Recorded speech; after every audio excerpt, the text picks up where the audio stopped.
Hi guys, कैसे हैं आप देख रहे हैं मेरा YouTube channel SHO electrical. Guys, new video के लिए आप हमारे चैनल को लाइक शेयर कमेंट सब्सक्राइब लाजमी कर दीजिए ताकि न्यू आने वाली वीडियो आपको जल्द अज जल्द मिल सके। तो आइए चलते वीडियो की तरफ, मिलते हैं वीडियो के बाद। गाइस, आज की वीडियो बहुत ज़्यादा इंटरेस्टिंग होने वाली है क्योंकि इस वीडियो में बात करने वाला हूँ सीरीज टेस्ट बोर्ड या सीरीज टेस्ट लैम्प की, और प्रैक्टिकली और थ्योरेटिकली आपको परफॉर्म करके बताने वाला हूँ और सिखाने। आइए गाइस, सबसे पहले हम बात कर लेते हैं सीरीज टेस्ट बोर्ड या सीरीज टेस्ट लैम्प की तारीफ की। सीरीज टेस्ट बोर्ड या सीरीज टेस्ट लैम्प एक ऐसा सर्किट होता है जो कि इलेक्ट्रिकल की चीज़ों की कंटिन्यूटी चेक करने के लिए इस्तेमाल किया जाता है, या कि जिसको सर्किट का तसलसल चेक करने के लिए हम यूज़ करते हैं। और सीरीज टेस्ट का सर्किट का मकसद ये होता है कि इसके ज़रिए चीज़ों को चेक करना होता है कि चीज़ें सही हैं या। सीरीज टेस्ट बोर्ड बनाना बहुत ही आसान होता है। सीरीज टेस्ट बोर्ड को आसानी से घर में बनाकर किसी भी सर्किट की कंटिन्यूटी चेक कर सकते हैं। सीरीज टेस्ट बोर्ड बनाने के लिए हमारे पास एक बोर्ड शीट, जो कि ये बोर्ड शीट है, इसका होना बहुत ज़रूरी है, और एक लैंप होल्डर का होना बहुत ज़रूरी है। ये हमारे पास एक लैंप होल्डर है, और एक सॉकेट का होना बहुत ज़रूरी है, और ये एक सॉकेट है, और ये हमारे पास बोर्ड है 4x4 का। आइए गाइस, सीरीज टेस्ट बोर्ड में इस्तेमाल होने वाली चीज़ों यानी सॉकेट और लैंप होल्डर के हम सिंबल ड्रा कर लेते हैं। सॉकेट के दो पॉइंट होते हैं, एक ये और एक ये वाला और दूसरा ये वाला। इसका सिंबल सॉकेट का कुछ इस तरह से होता है।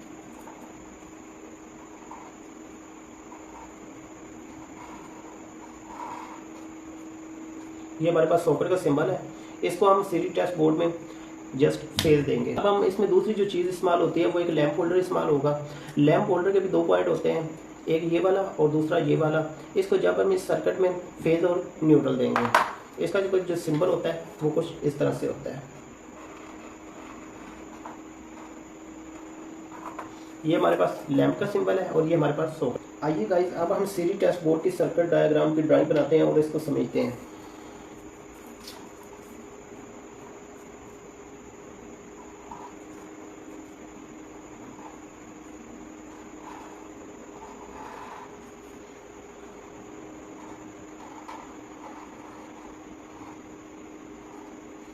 ये हमारे पास एक सॉकेट है जिसके दो पॉइंट होते हैं, और ये हमारे पास एक लैंप होल्डर है, इसके भी दो पॉइंट होते हैं।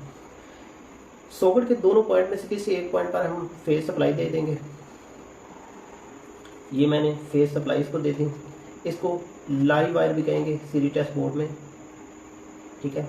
और जो सॉकेट का दूसरा पॉइंट रह गया है, यहाँ से मैं कनेक्शन लेकर ये लैंप होल्डर के किसी भी एक पॉइंट को कनेक्शन दे दूँगा, ठीक है।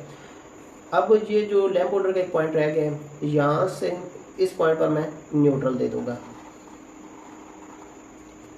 ये हमारे पास, तो गाइस ये हमारा ड्राइंग के लिहाज से सीरीज टेस्ट बोर्ड का जो सर्किट था वो कंप्लीट हो गया है। ये मैंने इसको 220 सप्लाई दे दी, 220 सप्लाई दे दी, यानी 220 सप्लाई में जो होती हैं दो वायरें होती हैं, एक फेज़ की और एक न्यूट्रल की। ये फेज़ वाली जो वायर है इसको मैं सॉकेट के किसी एक पॉइंट पर दे दिया, और दूसरा जो पॉइंट रहता था सॉकेट का उससे कनेक्शन लेकर लैंप होल्डर के एक पॉइंट पर दे दिया, और लैंप होल्डर का जो एक पॉइंट रह गया था वहाँ पे मैंने न्यूट्रल दे दी। इस तरह ये हमारा सर्किट कंप्लीट हो गया। लेकिन 220 वोल्टेज यानी सिंगल फेज इसको सप्लाई प्रोवाइड करने के बावजूद भी ये हमारा लैंप ऑन नहीं होगा जब तक इन सॉकेट को किसी वायर या किसी प्लग या किसी चीज़ के जरिए हम आपस में शॉर्ट नहीं करेंगे। अगर सॉकेट के दोनों पॉइंट को हम किसी वायर या प्लग के जरिए शॉर्ट कर देते हैं, बिल्कुल इसी तरह, ये जो हमारी सॉकेट है इसको सीरीज टेस्ट बोर्ड को सिंगल फेज सप्लाई देंगे, तो ये जो सॉकेट है ये शॉर्ट होने की वजह से सप्लाई फेज यहाँ से होता हुआ या लैंप होल्डर तक जाएगा, और ये यहाँ से इसको न्यूट्रल मिल रही है। तो अगर ये हमारी जो वायर है ये बिल्कुल ठीक हुई, यानी ये दरमियान से टूटी हुई ना हुई, यानी ये दरमियान से ब्रेक ना हुई, तो ये लैंप ऑन हो जाएगा। अगर इसमें किसी किस्म का फॉल्ट हुआ, यानी ये वायर जो है ये अंदर से टूटी होगी, तो उस वक्त हमारा लैंप ऑन नहीं होगा, जिससे हमें पता चलेगा कि ये हमारी जो वायर है ये बिल्कुल ख़राब है। गाइस, ये जो वायर है ये 5 मीटर की भी हो सकती है, 100 मीटर की भी हो सकती है, 200 मीटर की भी हो सकती है, 300, 400, 500 मीटर लंबाई की जो हम कंटिन्यूटी चेक कर सकते हैं वो सीरीज टेस्ट बोर्ड या सीरीज टेस्ट लैंप की मदद से हम आसानी से कर सकते हैं, जिससे हमें पता। गाइस, अब हम प्रैक्टिकली बोर्ड बनाना स्टार्ट करते हैं। ये जिसमें से ये हमारे पास एक सॉकेट है और ये लैंप होल्डर है, ये हमारे पास बोर्ड शीट है और ये हमारे पास बोर्ड है।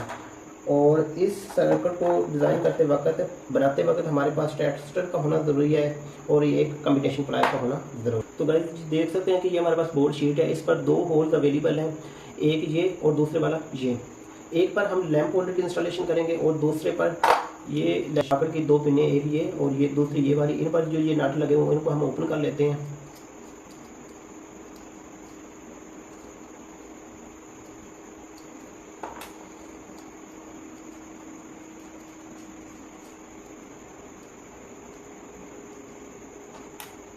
बिल्कुल ऐसे ही हम लैंप होल्डर के दोनों पिनों में से जो नट वगैरह लगे हुए हैं उनको ओपन कर लेते हैं और बाद में ये जो लैंप होल्डर है और सॉकेट है इसको बोर्ड शीट पर लगा देंगे और ये जो नट उतार रहे हैं ये पिनों के अंदर इस तरह ही लगा देंगे और टाइट कर देंगे।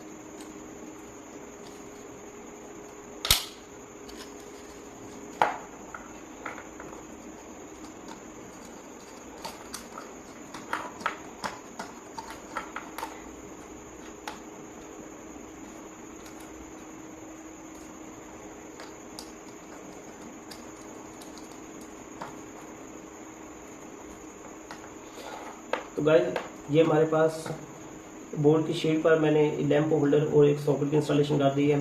अब इसको हम सप्लाई देने से पहले इसकी जो अंदर है जो तारें डालने से पहले ये जो इसके सॉकेट के 2 स्क्रू हैं और ये लैंप होल्डर के 2 स्क्रू हैं इनको मैं टेस्टर की मदद से ओपन कर लेता हूँ।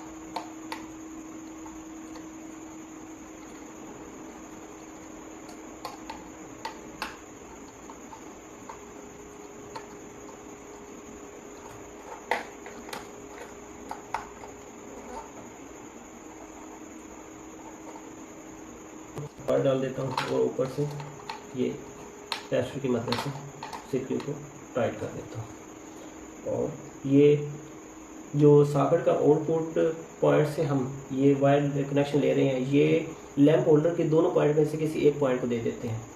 ये मैंने दे दिया ऊपर से।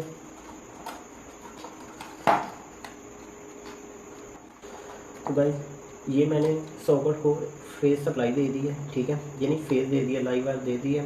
और ये जो सॉकेट का दूसरा पॉइंट बच गया था इससे मैंने कनेक्शन लेकर लैंप होल्डर के इस पॉइंट को मैंने कनेक्शन दे दिया है और जो लैंप होल्डर का दूसरा पॉइंट बच गया था उसको मैंने न्यूट्रल प्रोवाइड कर दिया है। तो गाइस ये अब हमारा सर्किट कंप्लीट हो गया। तो अब मैं प्रैक्टिकली आपको ये बताता हूँ। गाइस अब हम इलेक्ट्रिक आयरन को चेक कर लेते हैं कि ये हमारी जो है ये इलेक्ट्रिक आयरन ठीक है या इसमें किसी किस्म का फॉल्ट है। सॉरी लैंप होल्डर के अंदर एक लैंप को लगा देते हैं। अब हम इस प्लग के ज़रिए इस ये जो सॉकेट है इसको शॉर्ट करेंगे। अगर ये हमारी जो इलेक्ट्रिक आयरन है ये बिल्कुल ठीक हुई तो लैंप हमारा ऑन हो जाएगा। अगर ये कि इससे हमारी इलेक्ट्रिक आयरन में किसी किस्म का फॉल्ट हुआ तो ये लैंप ऑफ ही रहेगा, ऑन नहीं होगा। तो गाइस अब हम तो देख लीजिए गाइस इसका मतलब है कि ये हमारी इलेक्ट्रिक आयरन बिल्कुल ठीक है, इसमें किसी किस्म का फॉल्ट नहीं है। तो अब ये देख लीजिए ये हमारी इलेक्ट्रिक आयरन बिल्कुल ठीक है, इसमें किसी किस्म का फॉल्ट नहीं है। अगर ये अब लैंप ऑन हो रहा है, अगर ये लैंप ऑन ना होता ऑफ रहता तो इसका मतलब ये था कि ये जो हमारी इलेक्ट्रिक आयरन है इसमें किसी किस्म का फॉल्ट था, तो इसको फिर मेंटेनेंस की ज़रूरत नहीं थी। तो अब ये हमारी इलेक्ट्रिक आयरन बिल्कुल ठीक है। तो इस तरह अब हम प्लग को निकाल लेते हैं, ये इलेक्ट्रिक आयरन को साइड कर लेते हैं। अब हम एक पेडिस्टल फ़ैन को टेस्ट करते हैं कि ये हमारा पेडिस्टल फ़ैन ठीक है या इसमें किसी किस्म का फॉल्ट है। तो इसका प्लग है, ये 2 पिन प्लग है, इसको सॉकेट के अंदर हम लगाते हैं और चेक करते हैं। तो गाइस ये देख लीजिए कि ये हमारा जो पेडिस्टल फ़ैन है ये भी बिल्कुल ठीक है, इसमें किसी किस्म का फॉल्ट नहीं होता। अब हमारे पास ये एक वायर है, इस वायर को हम टेस्ट करते हैं और ये वायर की एक साइड को इस सॉकेट की एक साइड के अंदर लगाते हैं और वायर की दूसरी साइड को सॉकेट की दूसरी साइड के अंदर लगाते हैं और टेस्ट करते हैं कि अगर लैंप ऑन हो गया, यानी अब ये लैंप ऑन हो गया तो इसका मतलब है कि ये वायर हमारी बिल्कुल ठीक है, ये अंदर से टूटी हुई नहीं है, इसको किसी किस्म की रिपेयरिंग की ज़रूरत नहीं है। अगर ये हमारा लैंप ऑन ना होता तो ये जो हमारी वायर थी ये ख़राब अंदर से होनी थी, ये अंदर से ब्रेक हो गई होनी थी, तो यानी इसमें किसी किस्म का फॉल्ट होना था। अब ये बिल्कुल ठीक है, इसको किसी मेंटेनेंस की ज़रूरत नहीं है, अब ये बिल्कुल ठीक है। तो गाइज़ ये था हमारा सीरीज टेस्ट बोर्ड या सीरीज टेस्ट लैंप। तो गाइज़ इसको हम, और अगर कंपनी की बात करें तो इसमें जो हम ज़्यादातर चीज़ इस्तेमाल करते हैं वो डिजिटल मल्टीमीटर यूज़ करते हैं। जो डिजिटल मल्टीमीटर होता है वो करंट को मेजर करने के लिए इस्तेमाल होता है, वोल्टेज को मेजर करने के लिए इस्तेमाल होता है, और उसके जरिए कंटिन्यूटी भी बड़ी बड़ी कंपनियों में उसको कंटिन्यूटी चेक करने के लिए यूज़ हमारा सीरीज टेस्ट बोर्ड या सीरीज टेस्ट लैंप। तो गाइस न्यू वीडियो के लिए आप हमारे चैनल को लाइक शेयर कमेंट सब्सक्राइब लाजमी कर दीजिए ताकि न्यू आने वाली वीडियो आपको जल्द से जल्द मिल सके। तो गाइस न्यू वीडियो तक के लिए अल्लाह निगहबान।